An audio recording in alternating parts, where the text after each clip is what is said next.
Hi, everyone. It's Alana Campbell from You Have a Life Plan with Valerie Inksetter of Empowerment Tarot. And I just wanted to share with you what it's like to be a walk-in and how you can use these different modalities like astrology, soul contract, human design, gene keys, the I Ching, and numerology to understand how your first soul and your second soul might be different or the same, and how you can integrate both parts and understand all the feelings that you're going through. So the objective of this presentation, as I mentioned, is to show you how astrology and other modalities can support healing and see how all these modalities fit together. And maybe after watching this, you might want to participate in a healing group session, or you might want to learn some astrology or some other modalities. And as I mentioned, my guest here is Valerie Inksetter of empowermenttarot.com. And she's a numerologist, tarot reader, and she is in training to become a compassionate inquiry practitioner and a family systems practitioner, which is really cool stuff. And before I get into this, I want everyone to know that taking your life doesn't give you an upgrade in life. So don't do it.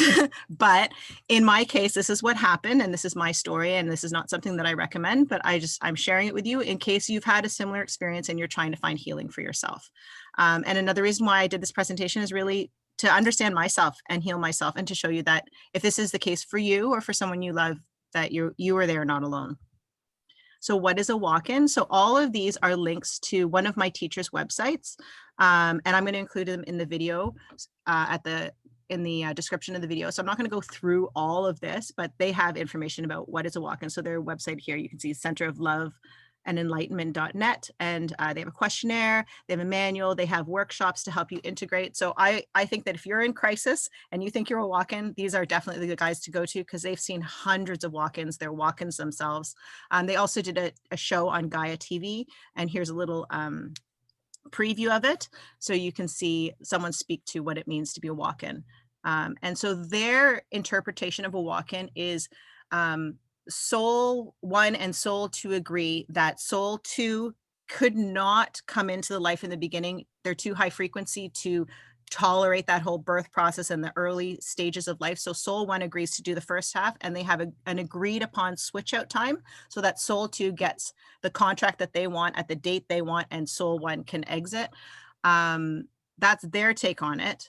And then you can also find this book by Doreen Virtue. I don't know if it's in print anymore, but I do have this. If you want to reach out to me, I can share it with you.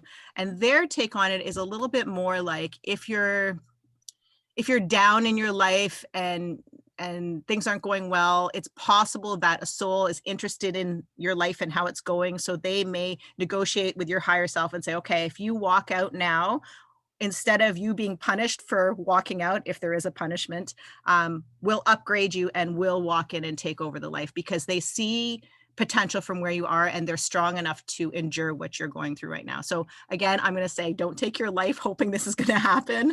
I have no idea what happens for other people. My personal story is that at about 15 and a half, I was having a hard time, but there was no reason for me to take my life. And I think I was doing art or something, and I just got up, I went to the bathroom, I took a huge bottle of Tylenol and just went to sleep. And pretty sure I died.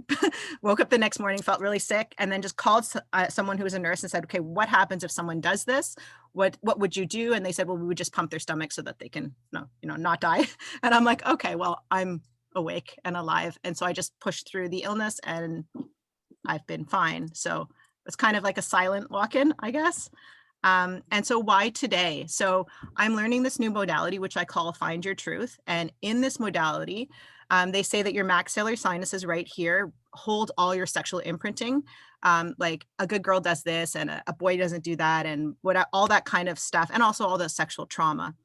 And I had a lot of congestion through all my pregnancies, and it was acting up a little bit this day. And I thought, you know what, I'm going to try that treatment. And it was very strong. I started getting a lot of flashbacks of past lives and links with people and stuff like that. And I was just like, okay, maybe now's the time to talk about walk-ins. And I knew I was a walk-in because I think 3 years ago, I took a questionnaire or an interview with somebody, and they said, I think she called me a walk out, walk back in same soul, because she said that I had enough memories of my previous time, whereas usually the new walk-in is totally lost in their life because the body holds the memory, but the soul doesn't. But I had enough memory to integrate. So that's why another reason to go to the other group if you're walking, because my situation is quite unique, that I think I'm actually like a split soul, like half of my soul split. So yeah, so that, and I'm just showing here, this is Restore Chi, another modality that I teach, which helps drain the lymph. So in this Find Your Truth modality, there's 3 ways to react to trauma. 1 is to run, 2 is to process it through your lymphatic system, and 3 is to store it in your body, which actually causes pretty severe illness later on. And then you think, oh, I had a wonderful life. I don't remember anything wrong happening to me, but all the trauma is like nicely stored in your body. And also it's the 13th today, which is my soul destiny. So I thought, why not? So my co-astrology teacher always starts with the astrological weather. So I'm going to honor him by doing the same. So I pulled this late last night, but it's the same thing. But balsamic moon phase right now. And the balsamic moon phase is when I took my life, and I'm in a balsamic moon phase again, which means a progressed balsamic moon phase when I look at my progressions. And this is the time where we have regrets and we slow down and it's endings. And so it's kind of striking that I would take my life at my first balsamic moon, and then I would revisit it at my second balsamic moon during a balsamic moon. Also, we have the sun and the moon in Sagittarius. Sagittarius is ruled by Jupiter, which is about expansion of everything. And that's actually what triggered everything. So I did the treatment on myself, and then everything expanded in my life, and it caused a lot of chaos and a lot of loss. And so now is the time to kind of heal this. Also, I don't know if everybody knows, but there's a trio of planets right here that's moving through the sky, which a lot of people are pinning on why we have Corona right now. So Saturn, Jupiter, and Pluto, and they are in the late degrees of Capricorn. So any planets that are in the late degrees of Capricorn or Libra, Capricorn, Cancer, or Gemini, or in early Scorpio, Taurus, Leo, or Aquarius, around this border on the square, would be having problems right now. So for me, I have Mars at 29 degrees Cancer in both my charts. So that hurts. Mars is like where the action is, where you want to go, where your motivation comes from. And then the sun, I have at 2 Scorpio in my natal chart, which is my life purpose. So my life purpose is being hit, and my drive is being hit right now with these planets, and a lot of other people's too. Okay, so this is my natal astrology chart. And you don't have to absorb all of this. This is just to show you how much information is out there on you, on all of us, that we can access to find peace. So I'm just going to show you highlights from here, which are basically my pain point. So right here, everybody has a Uranus opposition at around age 42. So this is just showing my natal chart, not the transits. So this planet would move all the way around to the opposite side in 42 years. That is traditionally Kundalini rising. Not everybody experiences Kundalini rising. There is a marker for it in your human design and gene keys, which I have as my soul purpose or something like that, life purpose. So, but having these 3 planets together mean that if Uranus is opposite to any of these 3, it's activated. So instead of having the one activation when it goes forward, the one activation when it comes back, and then the third activation, I'm being pummeled with this Kundalini rising. And I can tell you some stories, but there's an article about it. So I'll put it in the link. I think there's an article about it anyways, and you can ask me if you have questions. But yeah, that's been pretty painful because it can destroy your life, Kundalini rising, if you don't know what's happening. And I do healing sessions on that too. Also, my Kundalini rising, or these trio, is opposite Chiron, the wounded healer, and the Earth, which is your greatest challenge. So I have that opposition, which is painful. I also have this, which I discovered recently, Black Moon Lilith opposing Neptune. So Neptune is like shamanic kind of abilities, very spiritual, and Black Moon Lilith is the discarded feminine. So the story goes that Lilith was Adam's first wife, but she asked too many questions that he got rid of her and then took Eve instead and exiled her. And so she is really angry and wants to come back and be herself. And that's what I experience, is this old version of me, which is my natal astrology chart, was rebirthing in me when my life was pretty calm at that time, which is pretty recently. The other thing is I have this group of planets here. When Pluto and Venus are side by side, it's very painful because Venus is love and Pluto is very harsh. So, and then my North Node is like, that's where I'm going. And the vertex is your karmic relationship. So this grouping is very painful and it opposes my moon. So that's where I'm most sensitive. So it's just not a fun chart here. I also had no planets in Earth, which is fine. But what I find interesting is I went for an Ayurveda assessment and they couldn't figure out if I was Kapha Pitta or Pitta Kapha. Kapha would be the earth element, Pitta would be the fire. So this chart is clearly fire and my next chart is clearly earth. So it's really interesting that even in the Ayurvedic assessment, he was having trouble of figuring out the ordering of my makeup because of that switchover of souls. And if I haven't mentioned yet already, Saturn, when it goes to opposition, Saturn basically checks in on you to see how you're doing. So when it's in opposition, it's looking square at you and sometimes judging you or prodding you or whatever. So it's a critical time when it's at a square at 7 years, across at around 14, 15 years, and then all the way back here at just shy of like 29 years.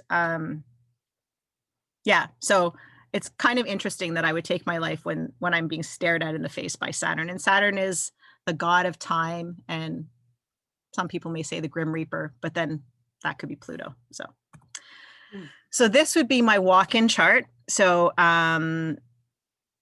this is the day that I passed over and came back. And I remember what happened is I went up and they kind of said to me, like, you can handle this. You can go back in. We can go so much further if you're willing to go back in. So that's why I think I'm a walk out, walk back in, because I think I'm the same soul, but a different flavor of, because my life was painful and it continued to be painful. But my purpose, they said, was more important. So here I am. So my moon, it used to be in the 12th house. It moved over here to the 5th house. So the 12th house is the soul, the house of the soul and the house of regrets. The 5th house is being with my kids and having fun. So the moon is where you get recharged. So I used to, and I still do, because I still have that first chart, need to be alone. But I can also be with my kids and be recharged by having fun with them. So I now have 2 options. And I just have a note here to see the error on the next slide. And I want you to see that, because a lot of people rely on these apps thinking they're so awesome, but you need to know real astrology. You can't just rely on these apps. So I'll show you that when we get there. And then the moon and the sun are now sextile, which means they're helping each other. So my needs down here and my purpose are more aligned. And then there's also been a node change. So in my other chart, I had my nodes going from, well, the chart has turned, but like, let's say that the chart is straight. I had my nodes going from Aquarius to Libra, which meant I'm a warrior and I can easily get through this life, but it doesn't count unless I take people with me, which I found really annoying, always having to take everybody with me when I could do it fine by myself. But now my North Node is from Gemini, which is trying to be liked by everybody, to Sagittarius, which is just, as long as what I'm saying is aligned with truth, say it, because that's what I'm here for. I'm not here to make friends. And that is much more aligned with who I want to be. So for me, this is an easier chart. And then my Mars remains in Cancer, which what I find very interesting is it remains at the exact same degree, I think. Oh, I'm looking at the wrong thing. Where is it? Here, 29 degrees of Cancer. Some people say the 29th degree is significant. I don't know about that, but Mars in Cancer is considered its fall because it can't excel there. It excels in Capricorn, where it can be good in the business world. It excels in Aries and Scorpio when it can be a warrior. When it's in Cancer, it's like pathetic and muffled and, you know, in the family and in the shell. And sometimes it causes problems in the family by being too dynamic or assertive or aggressive. But given all my past lives, quite frankly, I'm happy to keep my Mars in the home. And yeah, it's also associated with, you know, going to your parents for comfort. And, you know, there's not much comfort for Mars because Mars is a pain in the ass. And that's what my dad will tell me. I said to my dad, do you love me or am I a pain in the ass? And he's like, you're a pain in the ass. And that's just, my mom even says, yeah, I love you, but I don't understand you at all. Like, it's just too hard to love me. And that's fine. So, yeah. Okay, so this is what I wanted to mention to you. You saw in this slide here, my Cancer, I'm sorry, my Mars is clearly in the, where is it? The moon. The moon is clearly in the 5th house. But this app rounds it funny and puts it in the 6th house. And it's a whole different trust an app, things that are on the border you need to. But this is an app called Time Passages, which is where this came from too. So you still need to be careful between looking at the aspects for clues of what does that aspect mean, like that geometry of the angles of those planets versus a daily horoscope. A daily horoscope is somebody making up garbage just to fill a paragraph, whereas an aspect is true or it's not. Like either you thing. Whereas the daily horoscope, they always have to give you something. So I actually wrote this article here. You can access it from my website, yourlifeplan.ca. Click on this, which takes you to the LinkedIn page, Astrology Truths. And I fact checked this article about astrology apps saying they're so great and why they exist, because I'm really upset that they're claiming they exist to save lives when quite frankly, I think they are manipulating the data, selling the data, and actually making people more insecure. So I want people to be aware of that before they go into using these apps. Choose a high integrity astrology teacher instead.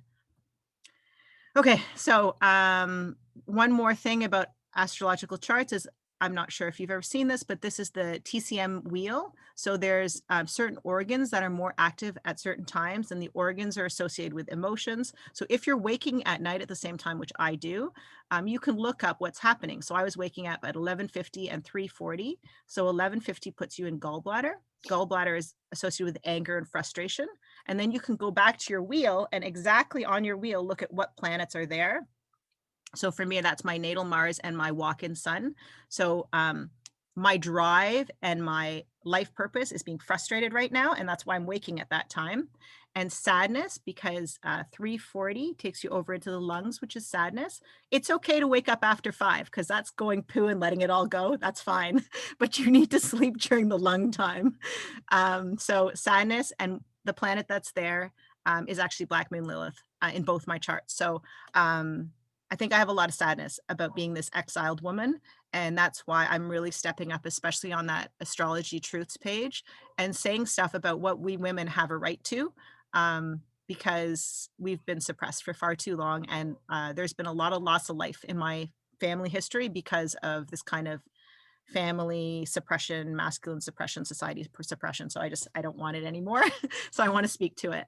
And also this frustration and sadness, in addition to being tied to these planets, I feel that it's because a lot of people in my life, they can't understand me. They can't support me. They don't know what it feels like to integrate two souls. It's really painful. And I've been having a lot of pain in my throat from this lack of sleep, which is the father imprint. And also not really understanding the impact of their words, actions, and limits. When people are like, I can't handle what you're going through. And I appreciate it. People have to set their limits, but that's why there's groups like what I provide so that you can come and get support, because you need support to go through these kinds of things, I'd say. Otherwise, it's just so painful when nobody understands what you're going through. Okay, so this is just a little quick interesting point. So this is my chart here, my original birth chart, and this is my co-teacher in astrology. Oops, sorry. Yeah.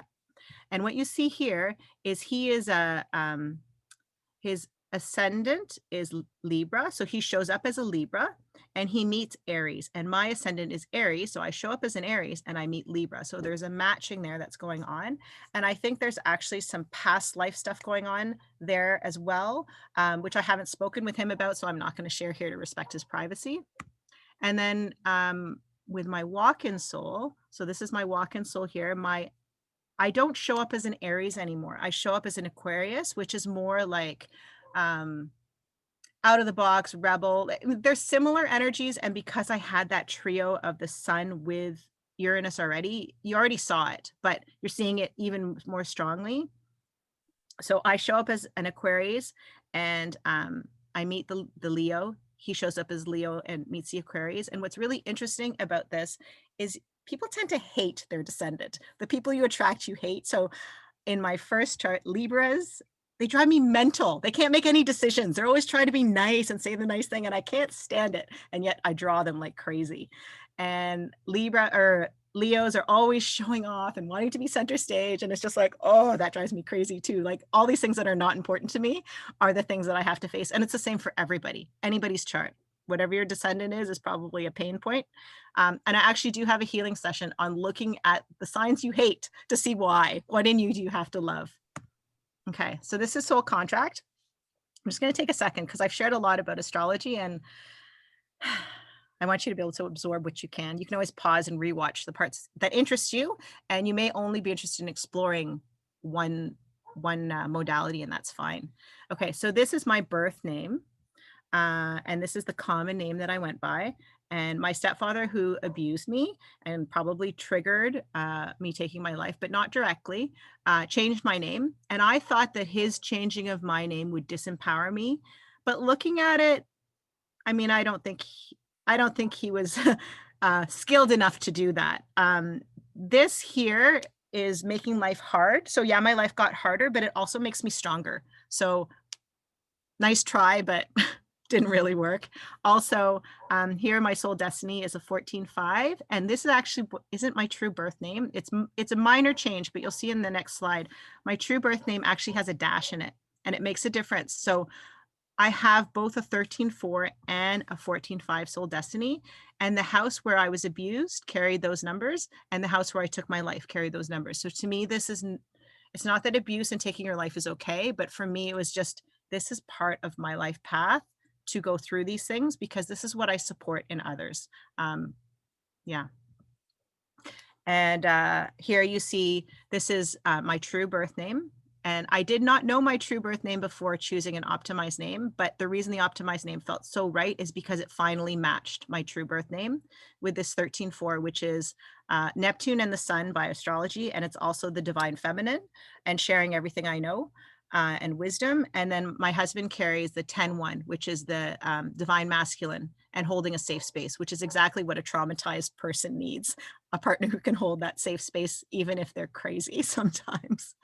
And then this is just quickly showing, this is my real birth name, which I didn't know about. And this was the name I was using. And my life was so hard because the name I was using clashed in the physical karma and in part of the physical goal, which destabilized me. So I honestly could not cope anymore with that name. And I didn't know that this was what was under it, but the practitioner I was working with was like, this is too unstable with all these twos. This is all the moon. This is all shock, not being able to cope. So yeah, I was experiencing that. So just so you know what's under all of this. Okay. That's 2 modalities. How are you doing, Val? Good. So interesting. Yeah, a lot of information. Okay. So I think there's 3 more modalities and then you. Okay.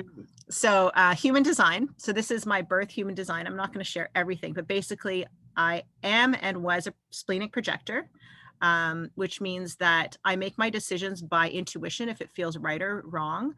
And I'm here to guide others only if I'm invited. The 1-3 here means I build a solid foundation and I make mistakes, and that's okay. I'm built for it. The incarnation cross, the life purpose, I'll speak to on 2 slides from now. I'm here to eat in a calm environment so I can enhance my intuition. I'm here to transform things. That's what kitchens means, believe it or not. Follow my desire, be a leader, and follow what is possible. I don't have to, nothing has to be probable for me. It's just, if it's possible, do it. And then here are my strengths with this human design chart is I can tell the story, which is why I'm such a prolific writer. Every time I'm experiencing it, I'm like, how do I tell the story? How do I tell the story? Wavelengths means I can develop really deep skills, really quick thinking. And alpha is the leader. So here, this is my throat where we manifest from. I speak what I think, I speak who I am, and I speak what I intuit. So that's my birth chart and what I've always known myself to be until yesterday when I actually looked at my walk-in chart. So my walk-in chart's different. Here, I'm not a projector anymore. I'm a manifester. The manifestors are fading out. I'm also emotional. Instead of this not being colored in, it now becomes colored in, which means that instead of using my intuition to make decisions, sometimes I have to wait. Sometimes I have to see, okay, right now I feel like it's a yes, but that's because I'm really excited. And maybe I should wait and see when I'm tired if it's still a yes. So that's a big shift for me to kind of think about that, because I've been so impulsive and I've been so hurt. So that's probably why. I also carry this channel here, which is a hypersensitive channel, which means that it's like I feel everybody's emotions anyways, even though my emotions, they were colored in. I feel my own and I feel theirs, which is like double garbage, but that's my chart. And then this line here means that, so I have two emotional waves. Anything that attaches the emotional system to something is how your emotions work. So this one means I can shove things under the carpet for a while and then I'm going to blow up. And this one means that I'm going to get really, really high hopes and be completely heartbroken when it doesn't work out. So it's kind of an emotional roller coaster. The 6-2 is different from the 1-3 in that the 2 is a natural. Every time I go into my cave, people are like, what are you doing down there? The 6 is a 3 without the protection. So the 3 does things by trial and error and is built to make mistakes. The 6 gets so hurt when they make mistakes, because they're here to be a role model. The first 30 years of life are really hard. The next 24 are healing time. And then from age 54 onwards, they're a role model if they figured out how to navigate all that drama early on. So according to my walk-in, I'm 27, which means I have 3 more years left of hell. And then I can start healing, which is interesting because I think when I come out at 54 of my walk-in age, I'm going to be at a balsamic moon phase again. So it's just like I keep hitting those balsamic moon phases as being really big shifts for me. A lot of this is the same, but this is asking me not only to eat in a calm environment, but to eat cold food, which means food that's not hotter than my body temperature, which is so interesting because I hate like coffee that's hot. I want it like room temperature. So it's so true. And that will enhance my touch. So before, when I had good instincts, now if I touch something, I can actually read the information that's in it, like where it's from, who held it, the stories of it. It's very cool. Again, kitchens, but now it's the wet side. So it's all forms of transformation I'm involved in. Again, following desire. Now I'm looking for security. I don't know what I was looking for before. Action. I was willing to take action. Now I want security because I've been hurt so badly. I need to be safe in my little Cancer cocoon. I'm still a leader and I'm still just following possibility. And then down here, my strengths is this sensitivity that I can feel everything and everybody, which is also a curse, and transitoriness, which basically means that the people in my life have to understand that I'm going to lose interest sometimes. Not interested in that. I move on, I move on, I move on, I move on. And I think with me and my husband, we've kind of realized that I'm kind of like that, but we're going to find a way to hold space for me anyways. And I don't mean that in a risque way, but just kind of like I'm all over the place sometimes, and he just has to love me anyways. Okay.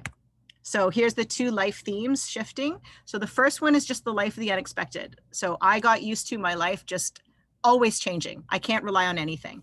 And then the second life theme is alignment, which means I'm trying to support people to come into alignment. And I can feel when I can do it and when I need to back off. And so this is very different for me because it's something I feel my second soul that I'm more able to do that life. It's not as hard of a struggle as my first contract was, which makes sense because my first soul was less mature and able to incarnate, and the second soul could not have incarnated unless I got it so far. So it kind of makes sense that the second soul is more capable. And then this is what happens. Usually you don't put yourself against yourself, but since I have 2 souls, I've done that. And so when you add my original chart to my walk-in chart, everything is the same. It's just added, except I gain my heart. And this is huge because when you have an open heart, which is 70% of us have this not colored in, you're always trying to prove your worth. And lately I don't. Like this is what I have to offer. Want it, don't want it, I don't care. And it's not that I'm mean. Also, it can be very empowering for others to work with me. And then sometimes they move away and they're like, why can't I do it like she does? Why can't I do that? And it's just because when you're with me, your heart gets filled. And then when you move away, you have to remember that do the best you can, but you have nothing to prove. I suddenly, when this is colored in, have something to prove. So that's probably why they sent me back, my team, because it's like, no, you're one of the 30% with something to prove in this life. You can't exit. This has been set up no matter how much your life sucks. So there we go. And this is Gene Keys.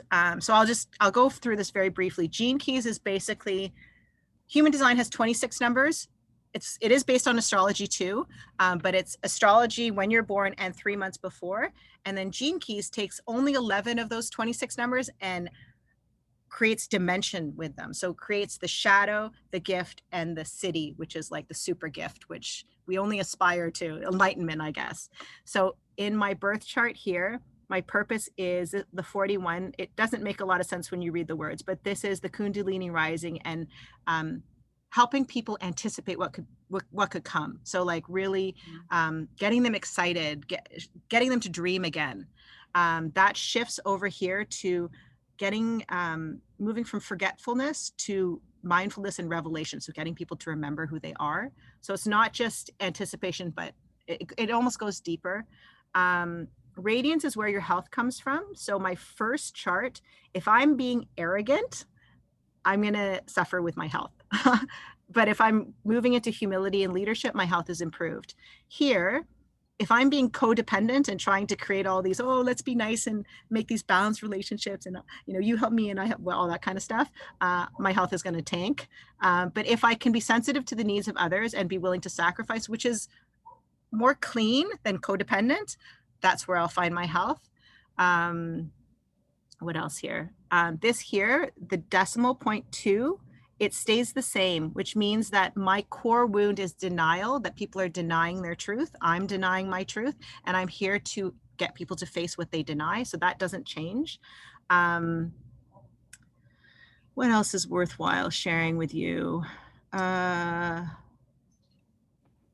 used to help people move from vanity to discriminating what is right for them. And now I move, shifting people from feeling inadequate to feeling resourceful. And I guess I'll just share one more here, or two more. So here, where I'm supposed to actually, instead of being indifferent, really master lots of different things, which I was working on doing, I'm realizing I'm supposed to provoke people too. So I've been trying to not provoke people, but that's my natural nature, to provoke them, because if I provoke them, then they might start to step into what they need to realize and stop denying and empowerment and stuff like that. So yeah, so that's just a little thing there. And then this is my last thing before handing it over to Val.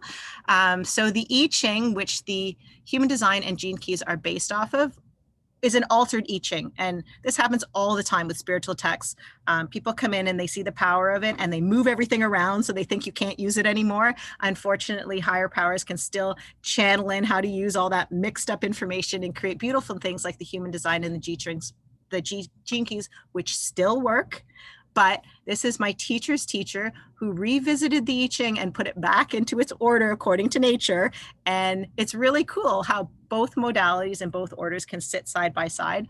And I'm not going to read all of this to you, but what I find very interesting is my Saturn at birth, which is like my responsibility in life, for the first half of my life was inappropriate.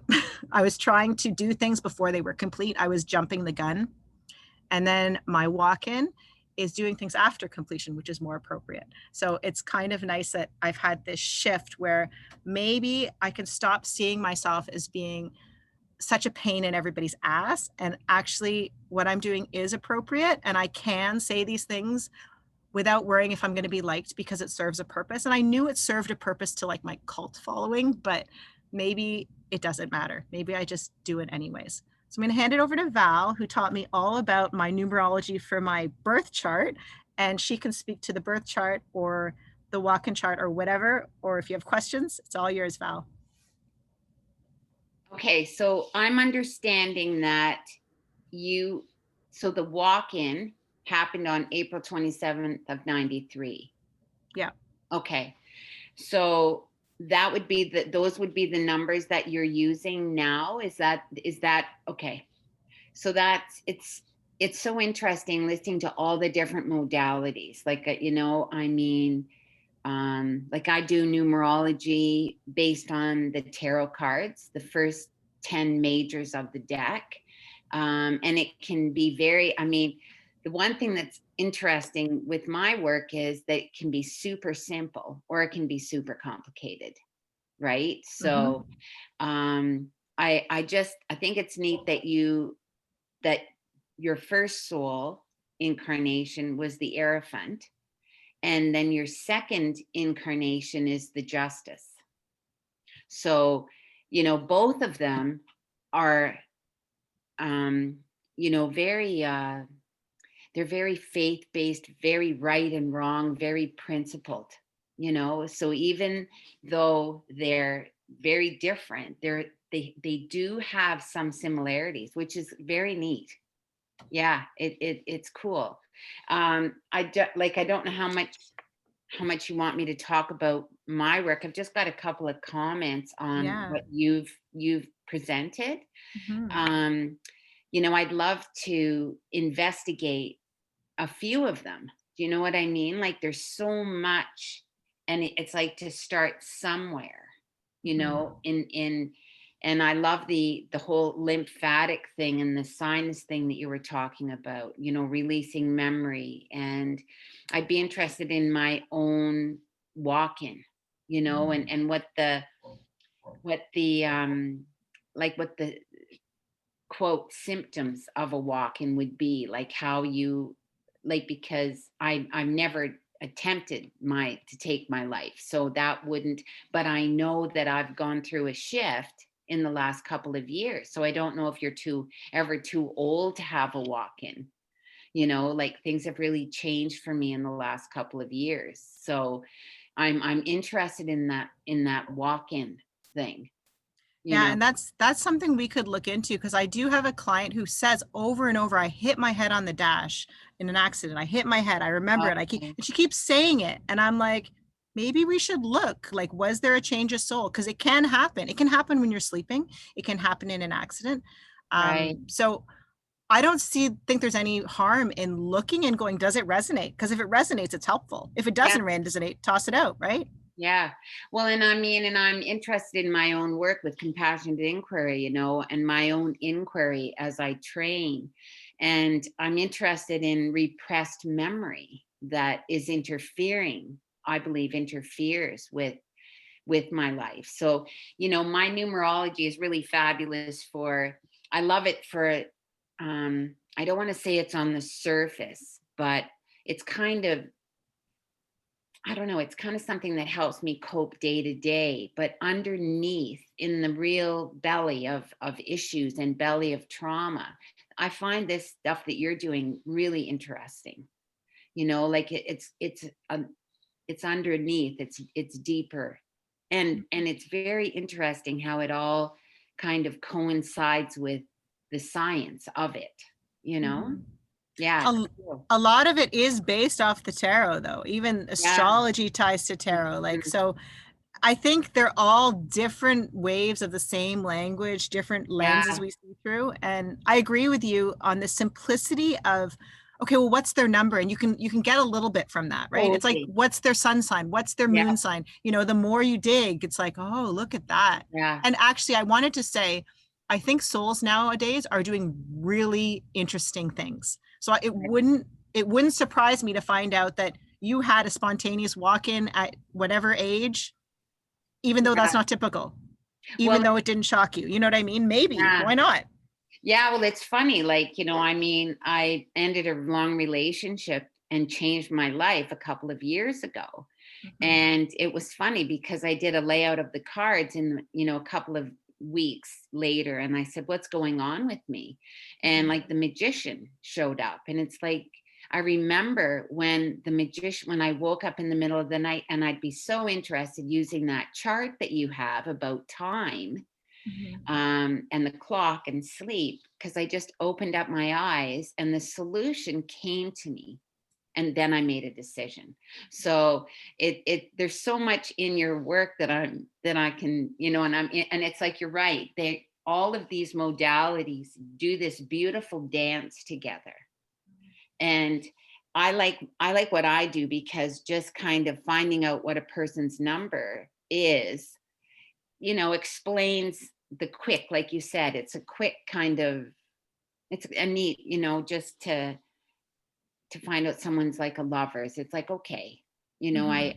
I appreciate that. When you're talking about the 6 taking chances, or the 3 taking chances and being that action, that's the Empress, and then the Lovers is the 6, which is so emotional. And so there's all kinds of really neat stuff. And even looking at your charts and all of the different numbers on those charts, and to connect them to the tarot, like it's just fun. Mhm. I have found it to be very useful in my own life, especially with my challenges, you know. Mhm. Like I have an Emperor as a challenge, and I have an 8 as a challenge, and I have the soul of a 7. So, Mhm. that's dragged me and helped me get through so many experiences in my life, So I don't know. I think what you're doing is really fascinating. The astrology is so interesting. Um, it's like my sister and I are both Capricorns, and we're both Empresses, number 3, but we have so many different numbers in our birthday. And also she has a Capricorn moon and I have an Aries moon. So it's just neat to it explained everything. Like I just couldn't figure out why we would be so different when we're the same sign and the Yeah. same life path number. Have you looked And into your moon phase? no, like I haven't. I mean, this is, Yeah.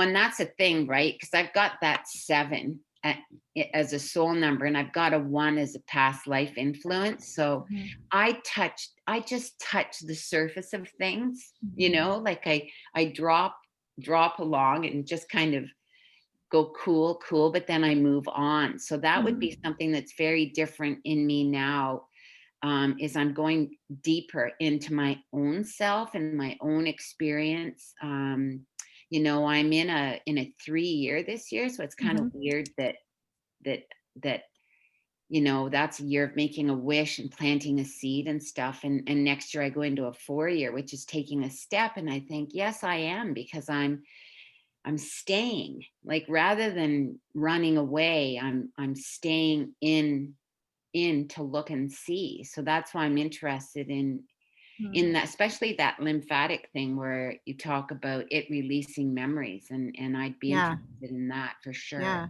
Yeah. Yeah. So Um, I was, have you seen this book before? I don't know, maybe. The cards are so strikingly beautiful. I don't know if you can see, Uh, but I was reading in here. You mentioned the year 4 and the year 8. So I have a question for you. So sure.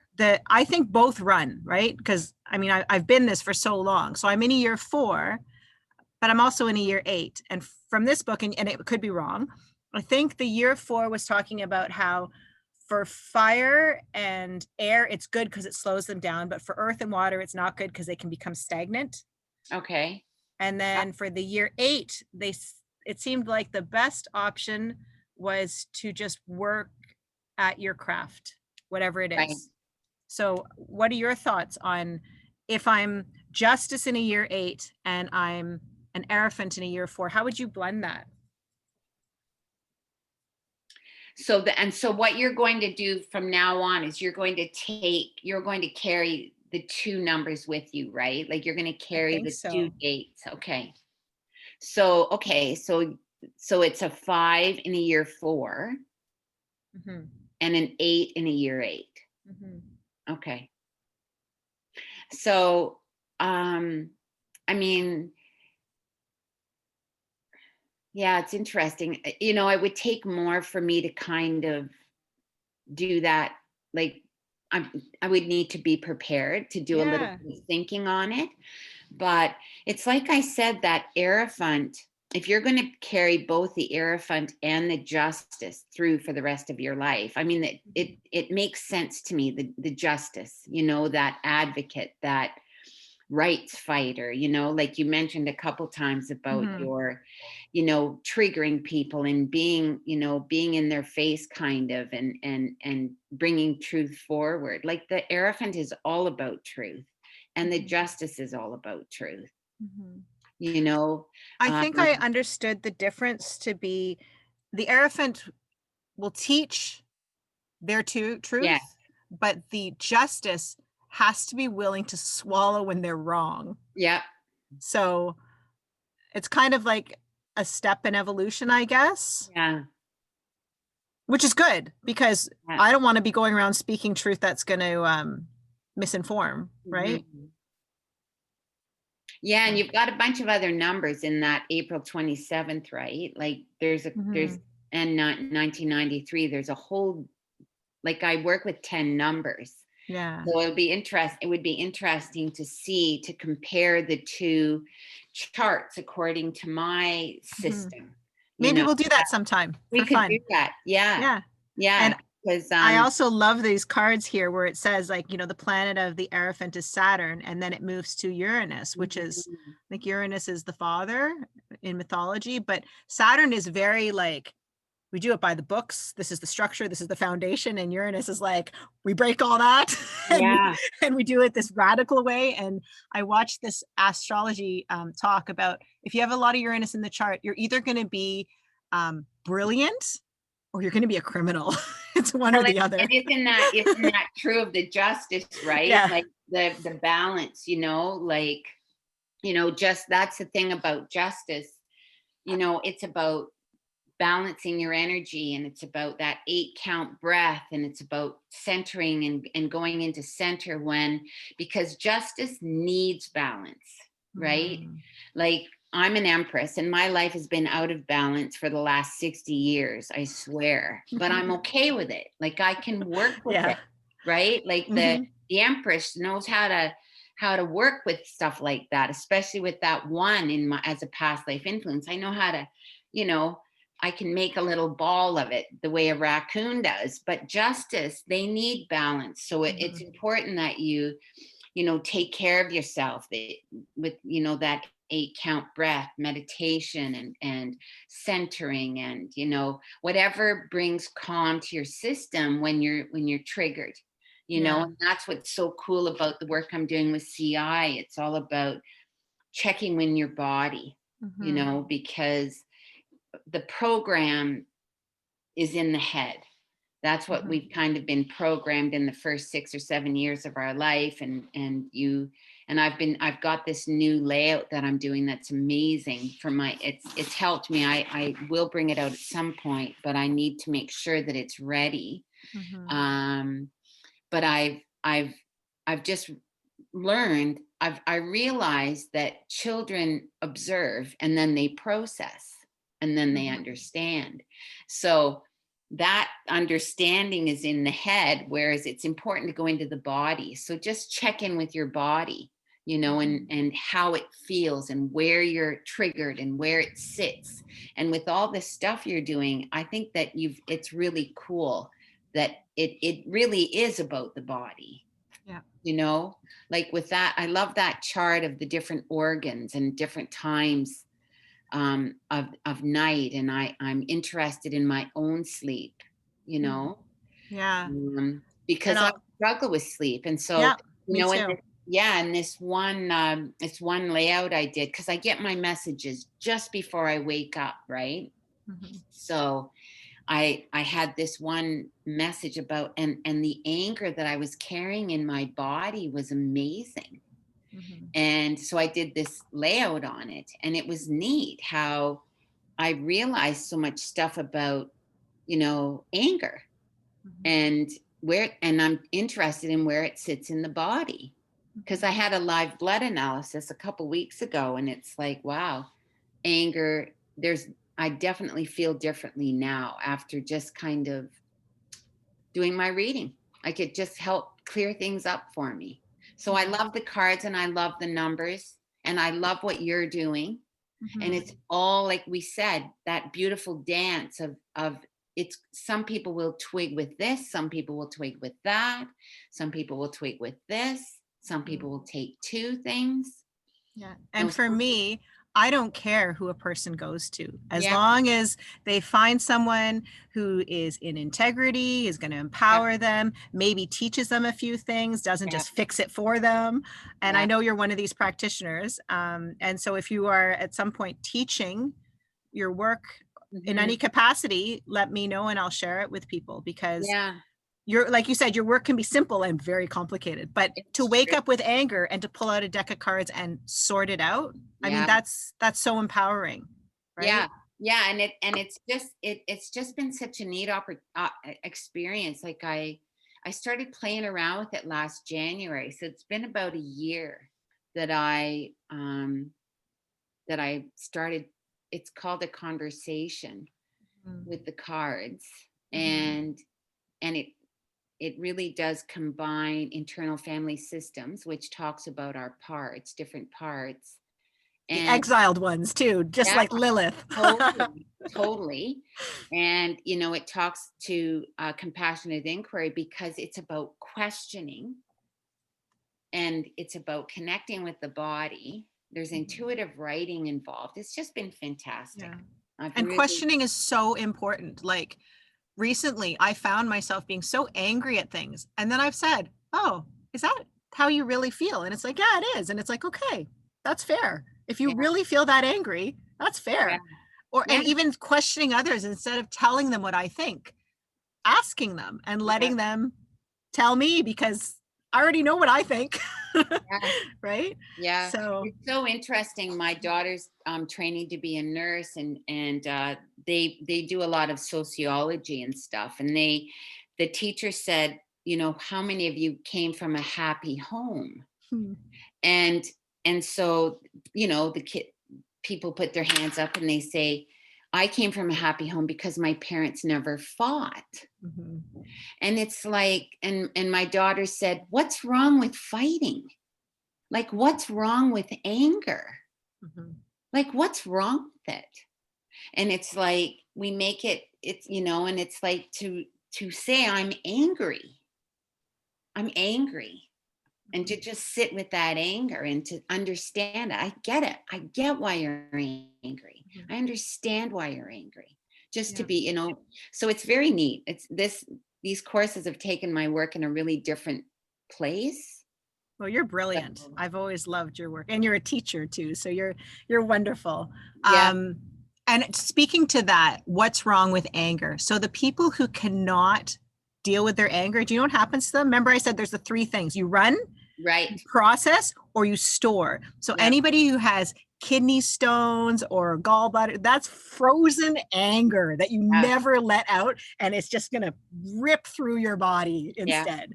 And it's like, totally. well, why didn't you just tell that guy that he was an a-hole Yeah, and go home and process why yeah, you got so triggered yeah, and be done with it? Like, I love in our family, like, we may yell, but every day is a new day. yeah, Everything gets left on the field last night, and tomorrow morning we're up and we're at it again together, right? yeah.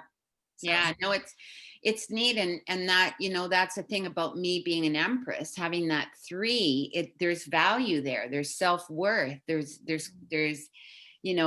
3 is such an amazing number, but they struggle with that self-worth and speaking their truth. So for me to learn this stuff about my anger and my insides and what I'm feeling, it helps me communicate what I need to communicate and overcome that. So it's been really cool. It's been a yeah. really neat year of yeah, like, I don't know, just kind of understanding and developing my work. Mhm. I hear my kids coming from upstairs, Yeah. so I'll Well, go to the last slide quickly. it's been amazing. I really love your work. Thank you. Yeah. So yeah, so just the next steps would be, if you're in crisis, hi Lexi. Yeah, I'm almost done. I really recommend you contact the Center for Love and Enlightenment.net. There's a link right there. I'll put the link on the bottom, because they've seen so many more walk-ins than I have. But if you're just curious and you're in a good state, then reach out. We can explore either your astrology, human sign, gene keys, soul contract, I Ching, or contact the zipper too. Yeah, we're doing up a dress over here. This is real life. contact Valerie. Her information's at the bottom. I mean, she is wonderful, and learn about your numerology and all kinds of stuff. And like she said, it's not just one number in 1 year. There's 10 numbers and all that stuff. So the healing sessions that I do, I limit it to 2 to 4 people so that we can actually look at your charts. Probably won't look at all your charts, probably just do a session on human design or a session on astrology. It's up to 2 hours via Zoom, and it's recorded. You get your charts. And it's $66 per person, or 2 people for $100 per session. And if that is too pricey for you, just reach out and we'll work on a sliding scale. And this is just a good entry for you to see, like, do these modalities actually help you feel better? Do you want to learn these modalities so that you can help yourself? And the link here to my courses is right there. So that's it. Thank you so much, Valerie. Yes, thank you for the invite. Yeah. So I'll stop the recording and we'll say another goodbye after. Okay. Let me see, how do I do that? Oops.